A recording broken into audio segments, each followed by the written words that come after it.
How to get Best Buy promo codes and reward discounts.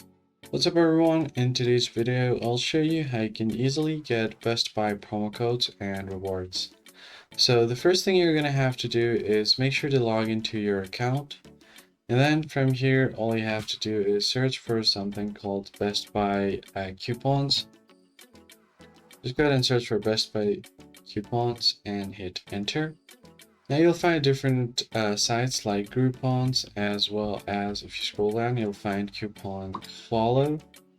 So just open it up and you can get a certain amount off right here for these codes. So click on Show Coupon and then copy the code.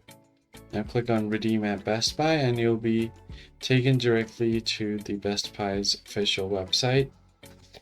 Once you are here, you can head over to your cart section and then continue on with your checkout. Once you've entered your shipping address, your delivery info, and you get to the payment page, here you'll have an option to use the gift card. So just go ahead and enter the code here. And once you paste the code, you should be able to get a certain amount off and get discounts.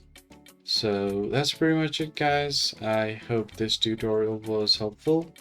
I'll catch you guys on the next one.